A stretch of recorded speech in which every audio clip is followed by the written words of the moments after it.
عمرك ما بتنزلش الشارع؟ دي متعبة. بقول ايه؟ دي ما رجليه ما يلحش ينزل عليه. طب انت عايز ايه يا عمرو؟ نفسك في ايه؟ حمد أب أب. بقول ايه؟ بقول لك يا رب الحمد لله. يا رب الحمد لله. أب. طب الحمد لله. شايفين هو بيقول الحمد لله، واحنا لو حد حصل له اي حاجه بسيطه يبقى قاعد زعلان والدنيا بص تبقى سودة في وشه. انت نفسك في ايه يا عمرو؟ قلت له ايه؟ هات. كرسي؟ عشان تعرف تمشي وتنزل مع اصحابك؟ بس بس دي. انت بقيت امنه.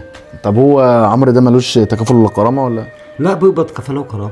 طب في اوراق ولا اي حاجه؟ اوراقه كلها هناك ونقبض له والحمد لله. طب الحمد لله نشكر الدوله نعم له تكافل وكرامه. مخلينها ما شاء الله عليه. الحمد لله ربنا يخليه لنا يا رب ويطول في عمره يا رب. طب انت شغال ايه؟ انا كنت شغال بنا